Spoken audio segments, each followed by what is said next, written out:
മുക്കത്തെ chicken കടയിൽ മോഷണം നടത്തിയ പ്രതിയുമായി പോലീസ് തെളിവെടുപ്പ് നടത്തി. അതേസമയം പ്രതി കൊലപാതകവും ലക്ഷ്യമിട്ടിരുന്നതായി പോലീസിന് മൊഴി ലഭിച്ചു. കൂടെ താമസിച്ചിരുന്ന പശ്ചിമബംഗാൾ സ്വദേശിയാണ് മൊഴി നൽകിയത്. മുക്കം മാർക്കറ്റിലെ ഫേമസ് ചിക്കൻ സ്റ്റാളിൽ മോഷണം നടത്തി മുങ്ങുകയും പോലീസ് പിടിയിലാവുകയും ചെയ്ത തിരുവനന്തപുരം നെയ്യാറ്റിൻകര സ്വദേശി ഗിരീഷിനെയുമായാണ് പോലീസ് തെളിവെടുപ്പ് നടത്തിയത്. കഴിഞ്ഞ ദിവസം സൈബർ സെല്ലിൻ്റെ സഹായത്തോടെയാണ് ഇയാൾ പിടിയിലായത്.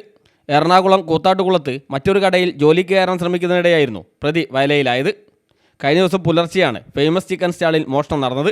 കടയിൽ സൂക്ഷിച്ചിരുന്ന 32,000 രൂപയും സഹപ്രവർത്തകനായ പശ്ചിമബംഗാൾ സ്വദേശി യാമിൻ്റെ മൊബൈൽ ഫോണും പ്രധാന രേഖകളടങ്ങിയ പേഴ്സുമാണ് ഇയാൾ മോഷ്ടിച്ചിരുന്നത്. ഇതിൻ്റെ CCTV ദൃശ്യങ്ങൾ ലഭിച്ചിരുന്നു. തുടർന്ന് കടയുടമ ആബിദ് മുക്കം പോലീസിൽ പരാതി നൽകുകയും ഇതുപ്രകാരം പോലീസ് അന്വേഷിച്ചു വരികയുമായിരുന്നു. അതേസമയം ഗിരീഷിനൊപ്പം താമസിച്ചിരുന്ന ഇതര സംസ്ഥാന തൊഴിലാളി യാമിൻ ഗിരീഷിനെതിരെ മൊഴി നൽകിയിട്ടുണ്ട്. മോഷണത്തിന് ശേഷം തെളിവ് നശിപ്പിക്കുന്നതിൻ്റെ ഭാഗമായി തന്നെ കൊലപ്പെടുത്താനാണ് പ്രതി ശ്രമിച്ചതെന്ന് യാമിൻ പറയുന്നു. തന്നെ മുറിക്കുള്ളിലാക്കി പുറത്തുനിന്ന് പൂട്ടിയ ശേഷം ഗ്യാസ് സിലിണ്ടർ തുറന്നുവിട്ടാണ് പ്രതി രക്ഷപ്പെട്ടത്. വലിയൊരു ദുരന്തത്തിൽ നിന്നാണ് താൻ രക്ഷപ്പെട്ടതെന്നും ഇയാൾ പോലീസിന് മൊഴി നൽകിയിട്ടുണ്ട്. ഇതോടെ ക്രൂരമായ കൊലപാതക ശ്രമം കൂടി പ്രതി നടത്തിയതായും തെളിഞ്ഞിട്ടുണ്ട്. എൻ്റെ ഫോണ് പോയി, പർസ് പോയി, പിന്നെ പർസിലെ licence, Aadhaar card, PAN card, ATM ഒക്കെ ഉണ്ട്.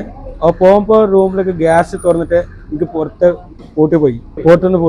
ഞാൻ രാവിലെ എണീച്ചപ്പോൾ മലയിലേക്ക് ഫോൺ വിളിച്ച്, വേറെ ഫോണിൽ മലയിലേക്ക് ഫോൺ വിളിച്ച്, മലയിൽ വരുന്നപ്പോൾ റൂമിൽ തുറന്നത്. അപ്പോൾ പോയി രാത്രി പോയി 2 മണിക്ക്.